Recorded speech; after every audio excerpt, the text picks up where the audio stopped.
What's up guys, Dio here from ProNDC. Welcome to another ESO build video. In today's video I want to show you my Magicka Nightblade build for the Cloudrest trial. So if you want to know what you have to pay attention to when gearing your Mag Blade for the new raid, this is the right video for you.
So let's get started with the stats. But first of all, a little reminder, this is not the max DPS setup. I will release a separate build video where I cover the max DPS setup for the Magicka Nightblade, of course, with more optimized stuff. This is just for Cloudrest, especially for the hard mode. Keep in mind, this is a new trial, so you have to get used to new mechanics.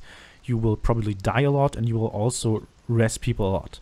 Proc sets like Burning Spell Weave, Scathing Mage or Mechanical Acuity are not really that good. We also want to use our Destro Ultimate quite a lot, so Master Architect isn't really that beneficial in that trial. So those are sets that we do not want to use or that we try to avoid using, and I've come up with this setup. It's a very simple solution, but it has very decent stats, and as you can see, as you can tell from the DPS test, it's still relatively good. Of course, with a little bit more penetration, because in our group we are currently not using Alkosh correctly. To be honest, I'm not sure which debuff we kind of leave out, but I've looked at the penetration, like you can see it in combat metrics, and then you can see the penetration like right here, and I saw that I was hitting about like 18.2, 18.3k. I was over penetrating like a little bit, but that's fine. It's not like by very much, and of course you want a bit more penetration. Like I have self penetration of 15.5k if there is drain or major breach on the target, so that's more than enough, especially because like you have to attack some things that move around in the trial. Anyway, for the stats, I am currently a Dark Elf. I am also a Vampire, that's why my recovery is that high. Do I recommend being a Vampire? Well, you should be able to sustain just fine even without the Vampire, but there's also a lot of fire damage, so Vampire is not that beneficial, because the fire damage also hits really hard, and on stage 2 we take 15% more damage from fire. So yeah, maybe you want to drop your Vampire, but you should still be able to play with Vampire active. Use the Citrus Fillet and the Lover for extra penetration. As said, we want to get close to the 18.2k, and I'm hitting just that with the Lover Moonstone. All points to Magicka. You can also be a high elf, of course. Then you have the same recovery as I do now, and a little bit more max Magicka. Personally, on live server, I am a high elf. I'm currently on PTS because they're installing the Summerset chapter right now as I'm recording this. And as you can see, we have a lot of spell crit. It's really a lot. And then trial, it will be 3% more because of minor prophecy. As you can see, like, we have major prophecy active from Inner Light, and then there's a passive from sorcerers.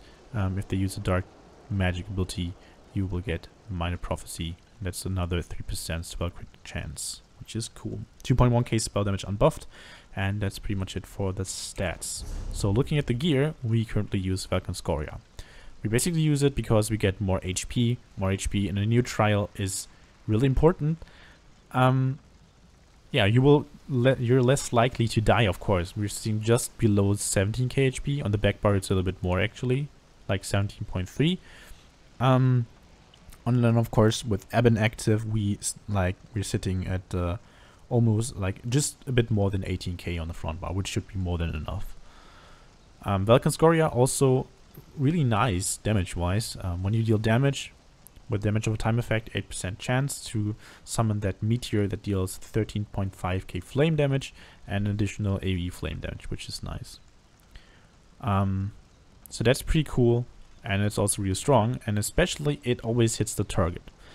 Sets like Rothdar or Zahn or Lambris, they deal more damage than Veteran Cloudrest, but most of the times the targets move, like the boss teleports, the mini bosses also jump around, and there's also a lot of targets just like move all the time. So these monster sets will in total, especially in the hard mode, most probably deal less DPS compared to Veteran Cloudrest.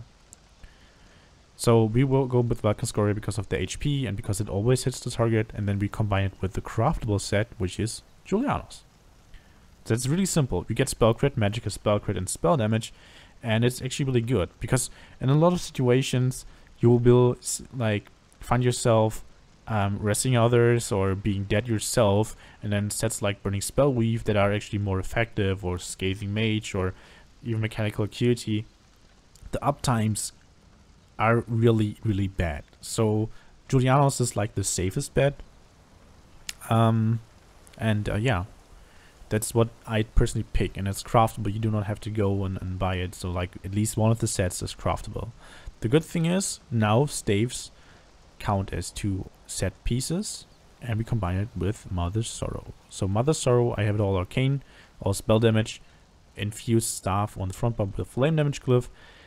The staff is really, really expensive right now because people of course got the information, yes, Mother's Sorrow is good, or is a really good option in Summerset, so people decided to sell the staff for a lot of gold. You could of course go with the Julianos staff and wear like 2 Mother's Sorrow body pieces, and that still works. Then you have the crit chance on both bars. As you can see, like I have 69 here, but only 45 here because I don't have Inner Light, so it's like 55, and then with the buff it's 58 in a trial, so quite a bit less compared to my other bar, but that's just how it is. So Mother's Sorrow on the front bar, and then we use a Maelstrom Inferno Staff infused with a weapon damage glyph on the back bar. Please do not use Nirnhold. No, just don't. Yeah. You could maybe even go with twice more star if you want even more HP. And then you go with the Lover and the Apprentice Stone.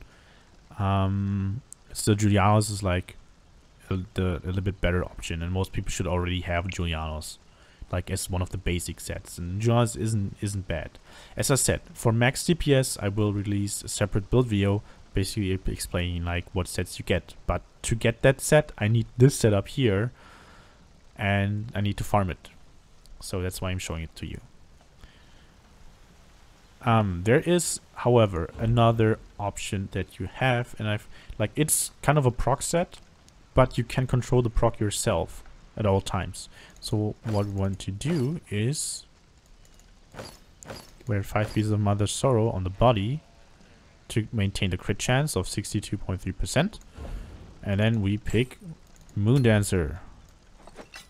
Yes, it's a trial set, so some people might not have it. But it adds Magicka, Minor Slayer, spell damage, and when you activate a synergy, you gain either Shadow or Lunar Blessing, increasing your spell damage or your Magicka recovery by 448. So what I do then, also instead of going with Citrus Fillet, I go with max health and max magic food. So I'm sitting at 19k HP and 44k Magicka. So I have more than 20k HP with Ebon active. And I have less magic recovery, but Moondancer, the Lunar Blessing, adds more recovery than Citrus Fillet. As you can see here, 319 magic recovery from Citrus Fillet versus 448. So how does this work? Whenever you're on your front bar on the Moondancer staff and you activate a synergy, you either get a Lunar Blessing or a Shadow Blessing. On PC, I can track that, so I see it right here, like, okay, I activated synergy and I get a buff for 30 seconds. And then I can tell from the icon, okay, it's a Shadow Blessing or a Lunar Blessing. And then when I have a Lunar Blessing but my Magicka is full, I try to get another synergy. Because every time you pick a synergy on your front bar, you will get a different buff. Like, it's a 50% chance, like, which buff you get, so it's a little bit of a gamble. There's also situations sometimes where you're stuck in your back bar because of mechanics, and you won't be able to activate Moondancer at all. So, like, this setup is a little better, like, compared to, for example, Burning Spellweave. So what I also tried is, like, going 3 Burning Spellweave, Jury, and the Staff, and the uptime was just horrible.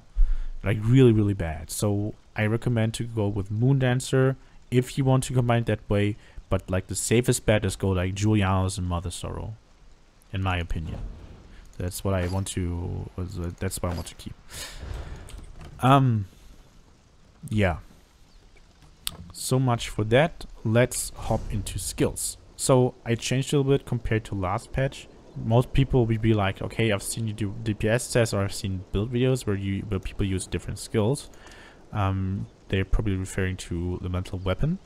So this is basically the spell that you want to use, just not necessarily in Cloudrest, because I have certain tasks to do, and there I need a lot of self-healing, because like there's a Shadow Realm and you have to go there. There's not another healer, like you don't have a healer with you and you need to heal yourself. That's why I went with Funnel Health, because it heals me and an ally. Elemental Weapon is a little bit cheaper, of course, so sustain is better, DPS is better on Elemental Weapon, but I only want to use that in optimized fights. So if I try to push for like my first Veteran clear or my first +1, +2 or hard mode clear, I want to stick to Funnel Health. And yeah, this is really good, so I just keep it here. Then Merciless Resolve adds Minor Berserk, 8% more damage, and also every 5 light attacks you can shoot a Spectral Bow. Also really strong, and it helps with sustain because the Spectral Bow is for free, so you do not have to use up more any Magicka to use that skill. Then we have Crippling Grasp here. The reason for that is pretty simple. We have an ability, passive ability, that's called Magicka Flood. Increases our max Magicka by 8% while having a siphoning ability slotted. So basically, if we use Elemental Weapon, we already have a siphoning ability on our bar, so we do not have to swap bars all the time. Because it's a little bit different with Magicka Nightblade. We have to pay attention that we have certain skills from a certain skill line on each bar, so we may get the maximum damage. So we need Crippling Grasp on the front bar if we want to use Elemental Weapon, and I do not want to get used to a different playstyle every time, so I just have Crippling Grasp here, and I'm getting used to it now, and I'm fine. Then we have Impale, high range execute, 28 meters, and it's insanely strong. Self-explanatory, I guess, so just use it at 25% health or lower. Then we have Inner Light from our Magicka, 5%, and then 2% from the Mage's Guild here. And then we have Fiery Rage. So Fiery Rage, we need a Destro ability from this passive. So while you have a Destruction Staff ability slotted, Flame Staff increases your damage done with single target abilities by 8%. So we have single target here, here, and here. So that should explain it. And it's also really strong, very high range, and we want to use it as much as possible. Because there's a lot of situations we have multiple enemies stacked up together, and then we want to use the Destroy Ultimate. That's why we also do not use Master Architect, because Master Architect would require you to use Soul Harvest all the time. Assassination Ultimate, it's really cheap, it's 70 Ultimate. It's really good for damage, but it's only single target, and yeah. Sometimes like bursting down enemies with Destroy Ult is really important, especially if multiple allies are dead and there's like a lot of shades and you just want to kill them, you just want to use the Destroy Ultimate. Then for the Maelstrom staff, we have Blockade of Fire here. Self-explanatory, I guess. AoE, damage over time skill. Then we have Refreshing Path. Some people might wonder, okay, why are you going with Refreshing Path? Do you really need that much healing?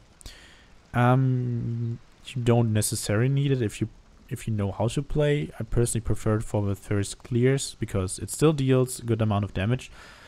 But the thing is that in the Shadow Realm, there's sources that deal damage. I can only heal myself with funnel health if I can attack a target.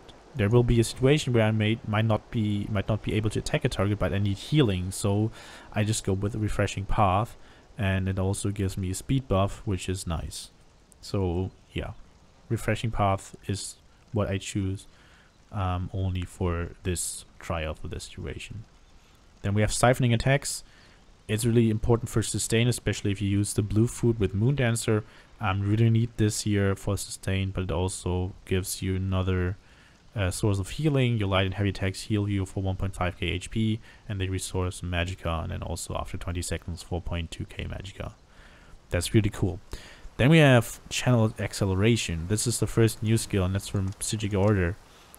So we get for 9 seconds Major Expedition and 30% more movement speed, which is cool, and for 36 seconds we gain Minor Force, increasing the critical damage done by 10%. So that's really, really nice. Because we have such a high crit chance, this skill is really, really gonna add a lot of DPS for you. Then of course we need a shield, so we have Harness Magicka here. You could also use Dampen Magic if you want a bigger shield, but I'm so used to Harness Magicka, I just keep that here. So that's pretty much it for skills. For CP, so for the green tree, I always do it the same way. It's a little bit weird. I just have 76 in Arcanist and 56 into Tenacity, but I never do heavy attacks, so I could just go 100 points here and then put them somewhere else, for example like Sprinter, because we actually do sprint a lot. There's situations where we have to split and then stack again, and then also in the Shadow Realm we have to sprint quite a bit, so having some points here isn't too bad. And I have 28 into Warlord, 48 into Shoulderboard, and 40 into Tumbling. Tumbling also really nice actually here in the trial. Shadowboard not so much. Like you don't really need that many points here. For the red tree, in this trial we don't really have any physical damage. We have a lot of magic damage and elemental damage. So we have a lot of points in Ironclad, some points to Spell Shield. So 81 and 22. We have 0 into Hardy because the only physical damage that you get is in Execute, but that mechanic drops you down to a certain percentage, so you cannot even mitigate it. It's just pointless to put points into Hardy. We have 76 into Elemental Defender and 56 into Thick Skin because there's a lot of damage over time that you also want to mitigate. Then we have 15 to Quick Recovery. For the blue tree, we have 11 to Spell Erosion. Like I said, we're hitting just about 18.2k. And then 64 Elemental Expert, 56 into Elfborn because of our high crit chance, and 66 into Mastered Arms, 13 into Staff Expert, and 14 into Thaumaturge. If you need some more points into Pen for whatever reason, just take the one out of Staff Expert, because Staff Expert, like this, that's basically the only CP tree that, this is the CP tree that gives you the least benefit. So you can just take some points out of here and put them into Spell Erosion if you really need it, but I highly doubt that. Anyway guys, that is my setup for Cloudrest. If you have any more questions, feel free to ask them in the comment section.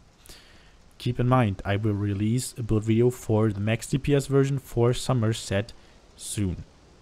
I just used this setup here to farm one of the sets, which is Mantle of Sororia. Anyway guys, if you liked the video, make sure to hit the like button, and if you do not want to miss any more ESO content, make sure to hit the sub button. I'd really appreciate it. I hope to see you next time, so until then, bye bye.